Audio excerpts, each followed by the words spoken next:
Yeah, let's dive right in though, Sean. College football, playoff round one. If we want to call it that, is in the rearview mirror now. I mean, it was something. It was a thing that happened this past weekend. At least they said so. They said that was a so. thing. I saw some of Saturday games because it was on a TV at a house that I was at. I still have not put any postseason college football. Watched some while I was out and about, and while I was waiting for some Saturday NFL, I had part of the Ole Miss game on the patio, just getting the TV warmed up. There you go. But yeah, the results Friday night, Alabama beats Oklahoma 34-24. On Saturday, Miami beats Texas A&M 10-3 in an offensive struggle. God, what an awful game. Ole Miss beats Tulane 41-10 in a game that wasn't that close. Maybe we did have a bad schedule. And Oregon in the nightcap beats James Madison 51-34 in a game that honestly could have been a lot worse. Oregon pretty much called off the Dogs at halftime when it was 34-3. I've seen a lot of James Madison and G5 truthers out there trying to point at that game of why they belong, and I'm like, let's get serious here, folks. And again, my issue is not with the G5 teams. They did what they were supposed to do. They won their conferences per the setup as we currently have it. They earned their right to get in. I'm not faulting that. I will fault the system that got them there, but I will not fault them for doing their job. I don't, like I said, I don't have a lot of thoughts on the games themselves because I didn't really watch the games. Well, they were trash. I mean, I was able to watch some highlights and I watched some replay footage of a few of them, like more of the Miami A&M game. I was trying to figure out like why was no one scoring, and it didn't look as much like great defenses. They're not good. It was just neither team. We've been saying for a month. It was just neither team was really doing a lot. I mean, and it's more of a shocker for A&M, I think. Yeah, I don't know if they just outthought themselves, but it looked boring. It looked listless. There was no creativity. It was just like, well, maybe that's it. Maybe they listened to our podcast and we're like, well, those Nice boys say these guys are terrible. We can just run our practice offense. Yeah, because that's what it looked like. But man, and I was way off on. I thought Tulane might cover. I was wrong there, but I did hit the James Madison backdoor cover. There you go. So I got that. But yeah, I think it was a real rough round of football for the committee, and I got to say, I feel just terrible for them. I love this process so much. It's a shame that when things go right, that the games can go so wrong. I mean, Alabama, Oklahoma was probably it was an entertaining game at least. Alabama. It was still an example of Oklahoma not being able to close the door. You know what I mean? Like it was Oklahoma. You know, it was a story of like if you can crack their defense, their offense isn't going to keep up with anything you do, and that's pretty much what happened. So they got boring. A hot start and just stopped and just collapsed. Yeah, boring. Good news for Miami is they get a Ohio State team this week, and that should be fun for us to. I might watch that one. Those games, we will preview those next week as those will be, I think, New Year's Eve and New Year's Day. Right, so we will get to preview those next week. But you know, so I've seen like the big discussion now is you know, we've seen 2 years of a 12-team playoff, and Boise State got in last year. They had the bye because of the mistake in the setup of the original format. And they did nothing against Penn State last year. This year, the G5 teams do even less. I've also seen people like citing the fact that, you know, you had blowouts in round one last year because of, you know, like Tennessee got blown out by Ohio State. SMU got blown out by Penn State. And, you know, and they're bringing up questions about like, what do you do about the G5? Is 12 teams too many? Is that? I think the fix to me is staring everybody right in the face. We're not going to see it happen because it will potentially ice out major conference winners.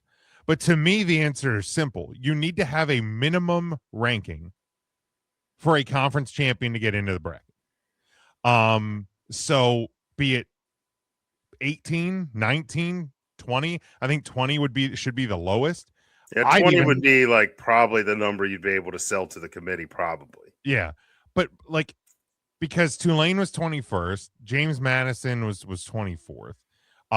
If hypothetically speaking, Duke would have been eligible because of winning the ACC, they weren't even ranked. Like, so you would have had two quote unquote better teams, right? You know, in this instance, Notre Dame and BYU, right? And all of a sudden, Ole Miss, instead of playing Tulane, would have seen one of those two teams, probably Notre Dame, based on how the rankings went. Yeah, and Oregon would have played BYU. To me, those are better games. Those are better games. It's way better games.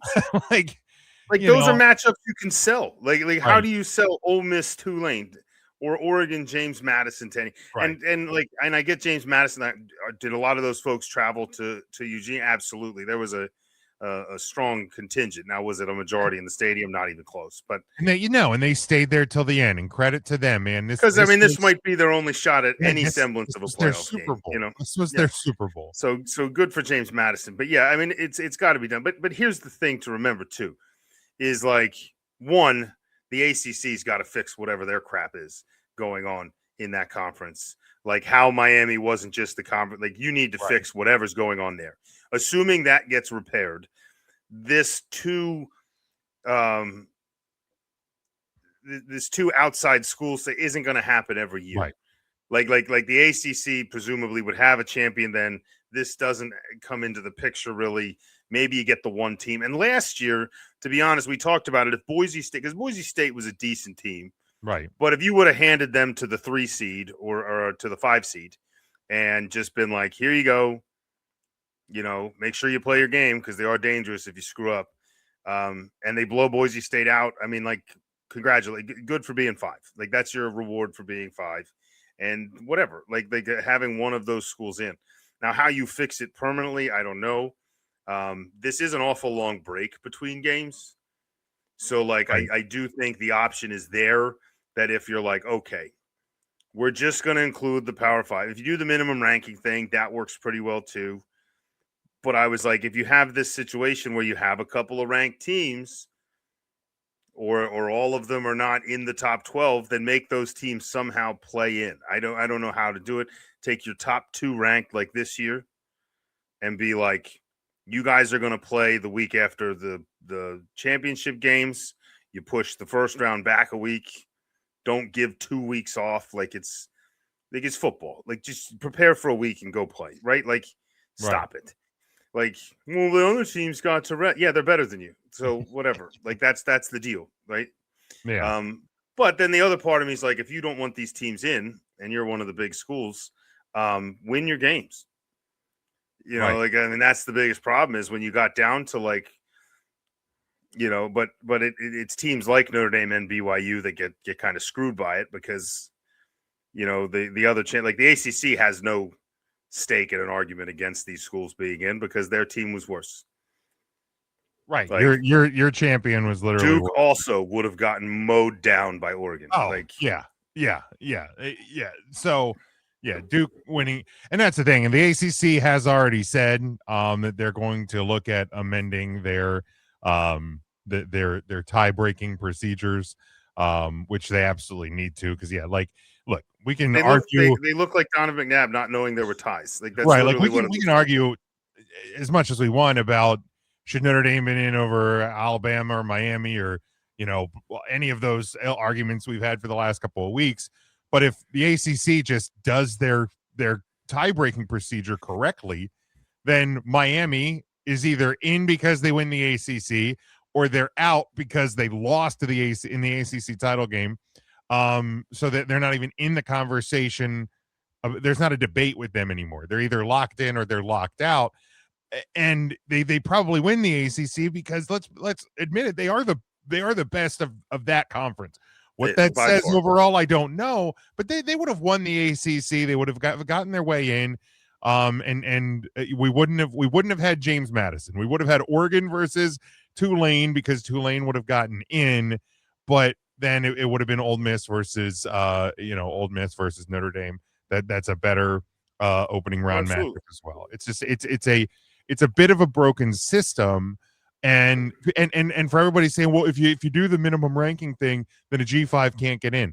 Boise State was 9th last year in the last ranking. Like that's why they ended up as the 3 seed because of the way they had it set up. But they were 9th. They would have been at Indiana to start. So you don't tell me that a G5 team can't get there, because they can. It's just you. I get you have to be perfect. You're not going to do it with 2 losses. No.